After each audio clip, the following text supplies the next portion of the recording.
Welcome, my lovely students. In today's session, we'll be doing questions on time and work where alternate work is involved. Let us say, for example, there are two persons, A and B, and A completes the work in 10 days while B completes the same work in 12 days when they are working alone. So we can take LCM of 10 and 12, and LCM will be 60 units. So the work that we assumed is 60 units. So in that case, efficiency of A will be equal to 60 by 10, 6 units, and efficiency of B will be 5 units. And if A and B are working alternately, A and B start working, but they are working alternately. And what do we mean by working alternately? That if we start with A, that A works on day number 1. Day 1 pe if A is working, then on day 2 B will be working. On day 3 A will again be working. On day 4 B will again be working, and so on and so forth. So the cycle will continue, and since there are two persons and they are working alternately, तो cycle हमारा 2 days का होगा. After each 2 days A will be working. So A is working on day 1, then day 3, then day 5 पे भी A work करेगा, and so on. Similarly, B will be working on day 2, day 4, day 6, day 8, day 10, and so on. So is that part clear? And since A का 1 day का work है 6 units, तो day 1 पे work कितना होगा? 6 units. Day 2 पे work कितना होगा? 5 units. तो इन these 2 days, because हर एक 2 दिन के बाद में साइकिल रिपीट हो रहा है, तो 2 days में वर्क कितना हुआ? Work completed in 2 days is 11 units. Similarly, if we observe in 10 days, 10 days में क्या होगा? 5 days A वर्क करेगा. The work done by A will be 5 times efficiency of A, और 5 days B वर्क करेगा. तो या तो A की एफिशिएंसी 5 डेज का कितना हो जाएगा? 5 into 6 30 यूनिट्स, और B का आ जाएगा 5 into 5 25 units. Total work in 10 days will be 30 plus 25, which is 55 units. Or we can directly say that in 10 days there are 5 cycles of 2 days. 5 into 2 days. Okay, 5 into 2 days हो गया, और 2 days में work हो रहा है 11, तो 5 into 11 units. तो work will be equal to 55 units in 10 days. But question ये पूछे कि टोटल वर्क कितने टाइम में कंप्लीट होगा. तो 10 डेज में तो हमारा 55 यूनिट्स वर्क कंप्लीट हो गया है. बट अब 11 डे पे क्या होगा? ऑन डे नंबर 11 कौन वर्क करेगा? Since we started the work with A, तो डे 11 पे A will be working. A work करेगा, और ए डे 11 पे वर्क कितना करेगा? 6 यूनिट्स. बट वर्क हमें चाहिए कितना है? 55 यूनिट्स ऑलरेडी हो चुका है. Only 5 units work is required, और एफिशिएंसी ऑफ ए 6, तो time taken will be 5/6 day. 5/6 day में वर्क कंप्लीट हो जाएगा हमारा. So time taken if starting with A, तो if starting with A, time taken will be 10 and 5/6 days. Isn't it so? Time taken will be 10 and 5/6 days. Is that clear? अब हम similar question रहेगा, बस इस बार start किससे करते हैं? B से स्टार्ट करते हैं. Instead of A we will be starting with B, और देखते हैं क्या डिफरेंस आएगा. Instead of A we will be starting with B now. तो first day B will be working, second day and then again B. तो इन 2 days work कितना होगा? सेम होगा. 2 डेज के वर्क में तो फर्क नहीं आएगा. 2 डेज का वर्क कभी भी 11 यूनिट्स रहेगा, बिकॉज ए की एफिशिएंसी है 6 और बी की है 5. वर्क भी टोटल हमारा 60 ही है. तो टाइम टेकन कितना होगा? टोटल 10 डेज में भी वर्क सेम ही रहेगा, बिकॉज 10 डेज में 5 days A will be working and 5 days B will be working. तो यहाँ से एक और लेसन समझ में आना चाहिए कि अगर हमारा इवन नंबर ऑफ डेज है, तो इवन नंबर ऑफ डेज में यानी कि जितने भी कंप्लीट साइकिल हो रहा है, दो लोगों के केस में इवन नंबर ऑफ डेज हुआ. अगर 3 पर्सन होते तो 3 का मल्टीपल होता. तो जितने साइकिल हमारे कंप्लीट हो रहे हैं उनमें तो वर्क फिर सेम रहेगा, फिर ऑर्डर कुछ भी हो, ए के बाद बी वर्क करे या बी के बाद ए वर्क करे, फर्क नहीं पड़ता. हमारा total number of total units work या टोटल वर्क सेम रहेगा if total number of days are a multiple of cycle. ठीक है, यहाँ पे 1 साइकिल 2 डेज का है, तो अगर 2n नंबर ऑफ डेज होंगे, और जहां पे कि n हमारा एक इंटीजर हो, तो 2n नंबर ऑफ डेज में वर्क क्या होगा हमारा? n से मल्टीप्लाई कर दोगे जो एक साइकिल का वर्क होगा, which in this case is 11. तो 11n यूनिट्स वर्क हो जाएगा. Is that clear? तो 10 डेज का वर्क तो सेम ही रहेगा. 10 डेज में वर्क होगा 55 units, same as previous case. अब 11 डे का वर्क जब हम चेकआउट करेंगे तो 11 डे पे इस बार वर्क करेगा बी, और बी का 1 डे का वर्क है ओनली 5 यूनिट्स, तो 55 + 5 6 units work which is work done completed, और इस बार वर्क कंप्लीट हुआ है कंप्लीट 11 डे के बाद में, तो टोटल डेज लगे हैं 11 days, 11 days. So we can compare that in the first scenario, total number of days were 10 and 5/6 days because we started with A. और A का एफिशिएंसी ज्यादा है तो 11 डे पे A ने ज्यादा वर्क कर देता, बट वर्क चाहिए था हमें सिर्फ 5 units, that is why 10 and 5/6 days में हमारा वर्क कंप्लीट हो गया. But in second scenario 11th day पे वर्क करेगा B, और B की एफिशिएंसी 5 थी, वर्क रिक्वायरमेंट भी 5 ही था, तो 11 डे पे हमारा वर्क कंप्लीट हो गया. Is that part clear? ठीक है, क्वेश्चंस करेंगे और वहां पे छोटी छोटी बातों को समझते हुए चलेंगे. ओके, एक चीज और जो छोटी सी चीज रह गई कि कभी भी अगर हम अल्टरनेट वर्क करा रहे हैं, फॉर एग्जांपल ए और बी से वर्क करा रहे हैं, ए 10 डेज में वर्क कर रहा था, बी 12 डेज में, टोटल वर्क 60 हमने माना था, ए की एफिशिएंसी 6 थी, बी की 5 थी. ठीक है, और अगर हम ए प्लस बी से साथ में वर्क कराएंगे तो नंबर ऑफ डेज कितने लगेंगे? तब फिर नंबर ऑफ डेज हो जाएंगे 60 divided by 5, 6 + 5 60/11 number of days हो जाएंगे. तो कभी भी ये गलती नहीं करनी है कि इसको 2 से मल्टीप्लाई कर दिया तो वर्किंग अल्टरनेटली वाला डेज आ जाएगा. बिल्कुल ऐसा जरूरी नहीं है, हो भी सकता है, नहीं भी हो सकता है, पॉसिबल है हो जाए और नहीं भी हो जाए, ये भी पॉसिबल है. तो क्या ये बात क्लियर है? ठीक है, जैसे फॉर एग्जांपल हमने पिछले वाले केस में देखा तो 60/11 × 2. ठीक है, डेफिनेटली ये कुछ केसेस पॉसिबल होगा, एक एग्जांपल ऐसा हम डिस्कस करेंगे जहां पे कि ये होगा डेफिनेटली, तो तुम्हें समझ में आ जाएगा कि किन केसेस में ऐसा पॉसिबल है, किन केसेस में ऐसा पॉसिबल नहीं है. बेसिकली अगर जब भी हमारा total work will B A multiple of sum of efficiencies, or to generalize it, multiple of work done in one cycle, because यहाँ तो ए और बी है और सिंपल साइकिल बन रही है हमारी, किसी और केस में कुछ और होगा. तो work done in one cycle का अगर मल्टीपल होगा हमारा वर्क, तो इन दैट केस हम डेफिनेटली रिड्यूस कर सकते हैं इस तरह से भी. अदरवाइज यानी कि हमारा ए प्लस बी का जो वर्क है अकॉर्डिंगली उससे भी हम निकाल सकते हैं, अदरवाइज कभी भी नहीं निकाल पाएंगे. इनफैक्ट कभी भी उससे निकालना नहीं, बट ये समझ में आना चाहिए कि कुछ केसेस में that work can be equal. हमेशा अनइक्वल होगा ऐसा जरूरी नहीं है, कुछ केसेस में इक्वल होगा. तो first question, A can do a piece of work in 8 days and B can do it in 18 days. In how many days will the work be completed if they both work on alternate basis and starting with B? B से start कर रहे हैं तो A is completing a work in 8 days and B in 18 days. Pause करके अपने पे solve करना पहले. ठीक है, सो 18 और 8 का एलसीएम कितना आ गया? 72 आ गया. तो work is 72, efficiency of A is 9 and efficiency of B is 4. We are starting with B, तो फर्स्ट डे पे बी वर्क करेगा, फिर ए वर्क करेगा, फिर बी, फिर A and so on. One cycle में वर्क कितना होगा? 2 days का वर्क हो जाएगा हमारा. बी प्लस ए का एफिशिएंसी विच इज 9 + 4 13 यूनिट्स. अब 72 यूनिट्स के पास पहुंचो इससे.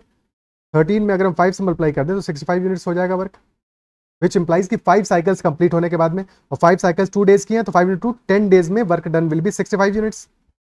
फिर 11th डे पे वर्क करेगा कौन? 11th डे पे वर्क करेगा B, because we started with B, और बी वर्क करेगा 11th डे पे 9 units, 4 units sorry, B work करेगा 4 यूनिट्स. 65 + 4 69 यूनिट्स वर्क हो गया, 3 यूनिट्स वर्क रिमेनिंग है. 12th डे पे ए वर्क करेगा और ए की एफिशिएंसी है 9, जबकि वर्क करना है सिर्फ और सिर्फ 3. ए वर्क करेगा, ए की एफिशिएंसी है 9 और वर्क करना है 3, तो only 1/3 day will be required. तो work will be completed on 11 and 1/3 days. In 11 and 1/3 days. This will be the answer. Is that clear? ठीक है. Okay. Next question. It takes A and B 3 and 6 hours respectively to complete a certain work. If they work on alternate hours, in how many hours will they complete the work?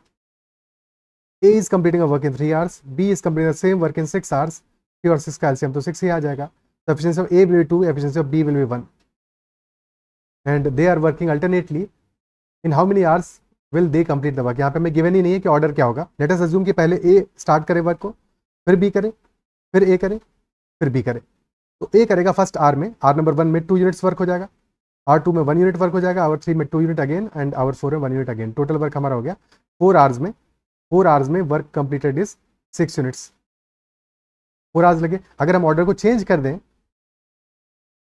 B then A then again B then A, तो क्या हो जाएगा? पहले 1 unit work होगा first hour में, second hour में 2 unit work होगा, फिर 1 यूनिट और 2 यूनिट, टोटल 4 आवर्स में again the work will be only 6 units.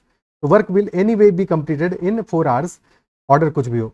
तो यहाँ पे हमारा जो ऑर्डर है that is not important, that is not relevant, order के इंडिपेंडेंट हमारा आंसर आ रहा है। क्यों आ रहा है ऐसा? बिकॉज 1 साइकिल में यानी कि 2 आवर्स में वर्क कंप्लीटेड कितना है? 2 + 1 3 यूनिट्स वर्क है, और जो टोटल वर्क है हमारा वो क्या है? 2 साइकिल्स में हो जाएगा, 3 units into 2 that is total work.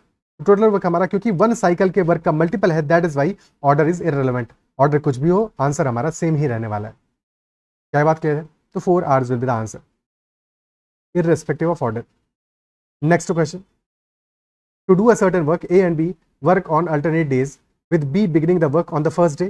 A alone can complete the same work in 24 days. If the work gets completed in 11 and 1/3 days, then B alone can complete the work in how much time? कितना time लगेगा B को पूरा work अकेले complete करने में? तो A alone can complete the same work in 24 days, and A and B together, when they are working alternately and starting with B, they are taking 11 and 1/3 days. तो 11 and 1/3 days हो रहे हैं total, and we are starting with B, B से start कर रहे हैं। तो बताओ 10 डेज में तो हमें पता है 10 डेज का क्लासिफिकेशन तो एब्सोल्युटली क्लियर है, 10 में से 5 डेज ए वर्क करेगा और 5 डेज बी वर्क करेगा। एडिशनल डेज है हमारे 1 and 1/3 डेज। तो इन 1 and 1/3 डेज में से, क्योंकि स्टार्ट किससे किया है? बी से, तो पूरा 1 डे किसने वर्क किया होगा? बी ने, और 1/3 डेज ए ने वर्क किया होगा। क्या ये पार्ट क्लियर है? ठीक है, तो इक्वेशन हमारा क्या बन रहा है? 24 डेज में ए वर्क कर रहा है, तो 24 A will be total work, that will be total work, and that will also be equal to work done by A. यहाँ पे कितना है? 5 and 1/3 days plus 6b, B का वर्क है 6b। यहाँ से ए और बी का एफिशिएंसी का रेशियो मिल जाएगा, ए और बी का एफिशिएंसी का रेशियो मिल जाएगा। तो 5 and 1/3 क्या हो जाएगा? 16/3 है, 24 - 16/3 that multiplied by a, that is equal to 6b. 24 into 3 72 minus 16 56/3 a is equal to 6b. 2 से यहाँ बचा 28 और यहाँ पे बचेगा 3, तो a और b का एफिशिएंसी का रेशियो आ जाएगा हमारा 9/28, 9/28। तो वर्क हमारा क्या आ जाएगा? This way total work will be equal to, A 24 days में कर रहा है तो 9 into 24 that divided by 28 6/7, तो 9 into 6 54/7 डेज में वर्क कंप्लीट होगा, which will be 7 and 5/7 days. तो answer will be 7 and 5/7 days में हमारा वर्क कंप्लीट हो जाएगा। क्या ये पार्ट क्लियर है?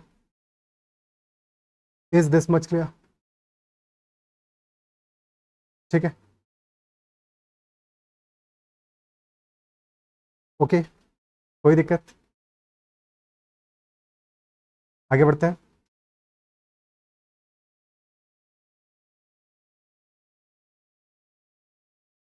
अब देखो एक छोटी सी बात को और समझते हैं हम, कि क्वेश्चन हमसे क्या चाह रहा था कि बी अकेला कितने टाइम में ये वर्क कंप्लीट करेगा। और कुछ चीज़ें हैं जो इस क्वेश्चन में हमें डायरेक्टली पता है। क्या पता है? देखो हमें ये पता है ए अकेला तो 24 डेज में वर्क कंप्लीट करता है, 24 डेज में वर्क कंप्लीट करता है ये अकेला, and out of these 11 and 1/3 days A has worked और, क्योंकि स्टार्ट किया हमने बी से तो ए ने वर्क किया 5 and 1/3 डेज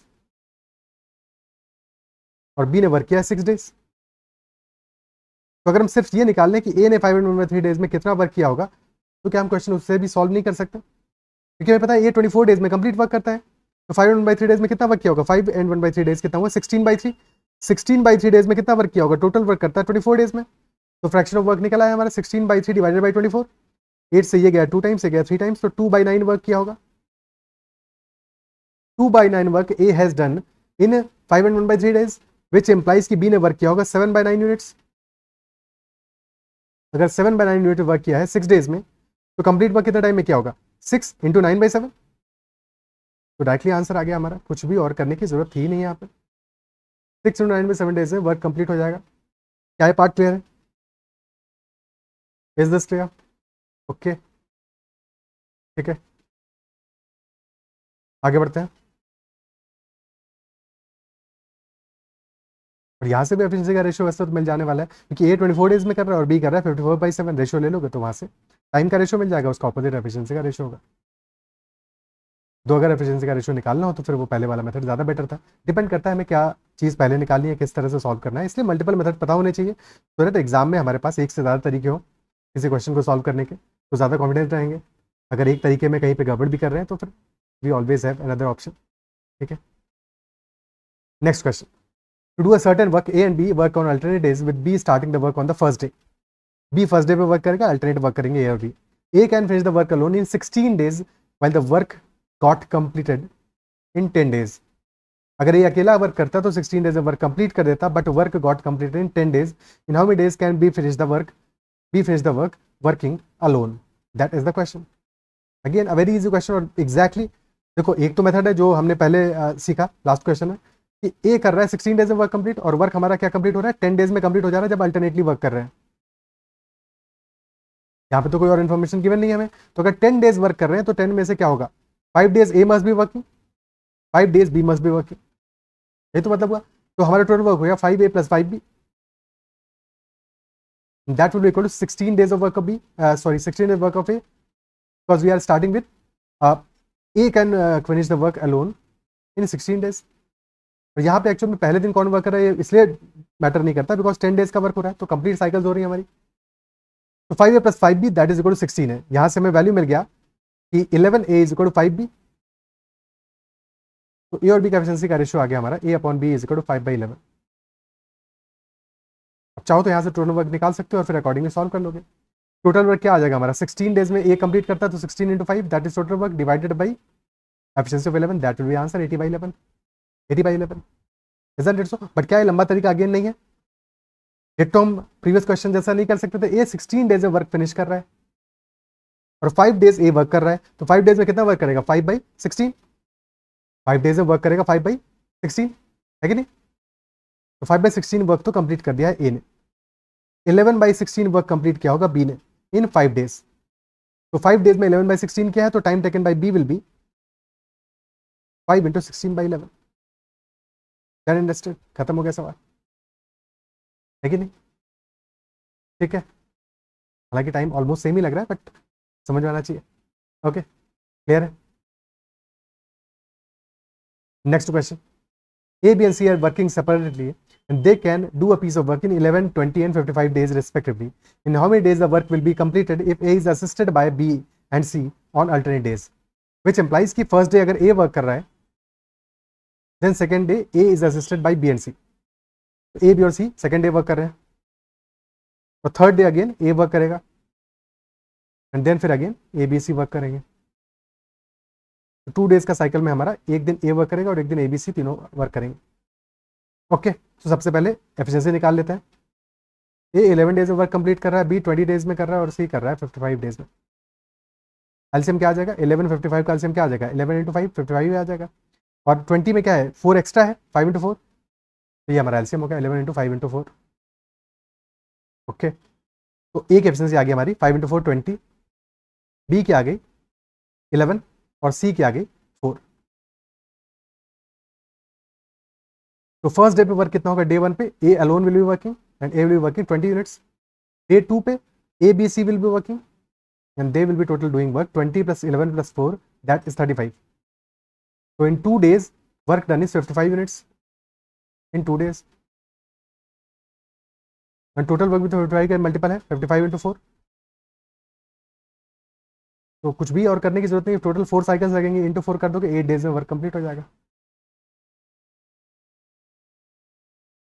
ओके, ठीक है। Next question. A man and a woman working on alternate days can finish a work in 15 days if the man works on the first day. If the man works on the first day, then the work can be completed in 15 days. But the same work is finished in 14.5 days if they work on alternate days and if the woman starts on the first day. So the work will be finished by a man or woman in how many days? तो first case में क्या है, 15 days में work हमारा finish हो रहा है when a man is starting the work. और जो फर्स्ट डे पे वर्क करेगा वही थर्ड डे पे वर्क करेगा और वही अल्टीमेटली 15 डे पे वर्क करेगा। तो मैन ने क्योंकि वर्क स्टार्ट किया तो मैन ने कितना दिन वर्क किया होगा, 8 days।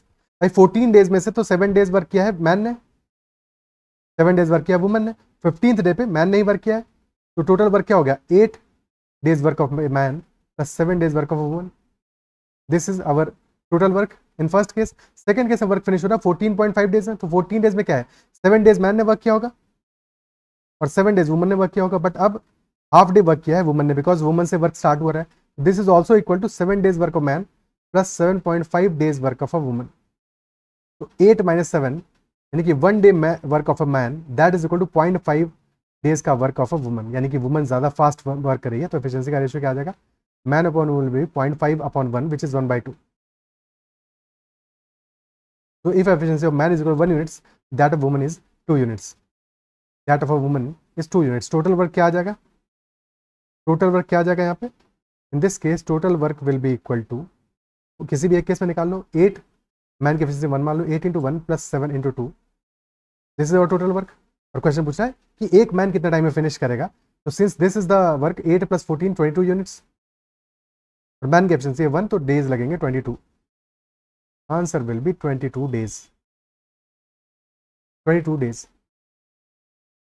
Is that clear? ठीक है। जब भी कभी ऐसा क्वेश्चन वैसे कंपैरिजन में गिवन हो तो हमेशा एक चीज याद रखो कि जो हमारे 14 डेज है, जो भी हमारा इवन नंबर ऑफ मल्टीपल है, क्योंकि साइकिल हमारी 2 दिन की बन रही है यहाँ पे, अगर 3 दिन की होती तो डिफरेंट केस होता, बट अगर 2 डेज की साइकिल बन रही है वैसा क्वेश्चन भी करेंगे। 2 डेज की साइकिल बन रही है यहाँ पे क्लियरली, 1 डे मैन वर्क कर रहा है, 1 डे वुमन वर्क कर रही है, भले ही ऑर्डर उनका दोनों केसेस में अलग अलग है, बट 2 डेज की साइकिल बन रही है, 14 डेज का वर्क तो सेम होगा इन एनी केस, चाहे पहला केस हो या दूसरा केस हो। तो हमें सिर्फ और सिर्फ उसके बाद की चीज ऑब्जर्व करनी है, 14 डेज के बाद की चीज ऑब्जर्व करनी है। तो फर्स्ट केस में 1 डे कौन वर्क कर रहा है, मैन वर्क कर रहा है।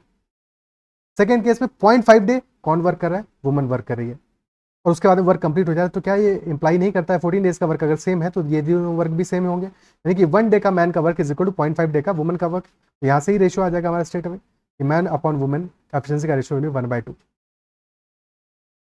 इसके बाद की कहानी डिटो होगी, बट क्या बात समझ पा रहे हो कि सिर्फ और सिर्फ हम देखेंगे कि जो हमारा अमाउंट बच गया है, यानी कि 1 day in first case and 0.5 day in the second case, तो उसको कंपेयर करा लेंगे, उसमें जितना वर्क हो रहा है उससे हमें एफिशिएंसी का रेशियो मिल जाएगा।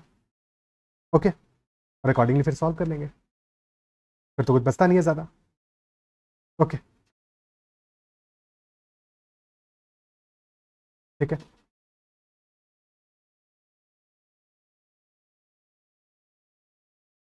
भाई ऐसे भी देख सकते हो इसको, 15 डेज में जब वर्क कंप्लीट हो रहा है तो 15 डेज में से 8 डेज मैन ने वर्क किया है, 7 डेज वुमन ने वर्क किया, और वुमन की एफिशिएंसी डबल है मैन से, तो मैन को ये वर्क करने में कितना टाइम लगेगा, डबल टाइम लगेगा, यानी कि 14 डेज में मैन ये वर्क करेगा, 8 डेज में अपना वर्क वैसे ही कर चुका है, 8 + 14 आंसर आएगा 22 डेज। वैसे तो क्वेश्चन बिल्कुल ही ईजी है, बट ये छोटी छोटी बातें हैं जिनको कि समझोगे तो क्वेश्चन में तुम्हारा जो अप्रोच है, जो पकड़ है, वो और बेटर होगा, और बेटर तुम चीज़ों को समझ पाओगे। Okay, next question, A, B and C can finish a work in 25 days working alternately in the same order. तो अगर सेम ऑर्डर में वर्क करते हैं 25 डेज में, they can complete the work.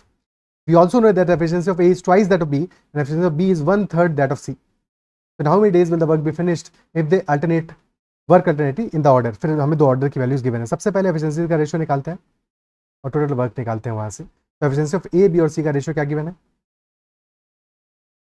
Efficiency of A is twice that of B, तो अगर efficiency of B is 1, that of A is 2, and efficiency of B is 1/3 that of C, यानी कि efficiency of अगर B is 1 तो C की 3 times होनी चाहिए, तो 2:1:3, that is the ratio of efficiencies. तो सम क्या आ गया, 2 + 1 + 3 6 यूनिट्स, 6 यूनिट्स आ गया।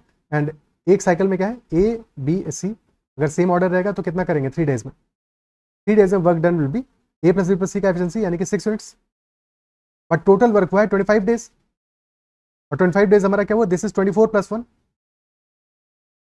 24 डेज में तो हमें पता है 8 डेज ए ने वर्क किया, 8 डेज बी ने किया, 8 डेज सी ने किया है, 8 साइकिल्स तो कंप्लीट है, प्लस 1 इज एडिशनल, और स्टार्ट किससे किया है, ए से, तो ये एडिशनल डे किसने वर्क किया होगा, ए ने वर्क किया होगा, तो plus A, this is our total work. तो यहाँ से टोटल वर्क की वैल्यू हमें मिल जाएगी, work will be equal to 8 × 6 plus A का 1 डे का वर्क कितना है 2, तो 48 + 2 50 units is the total work,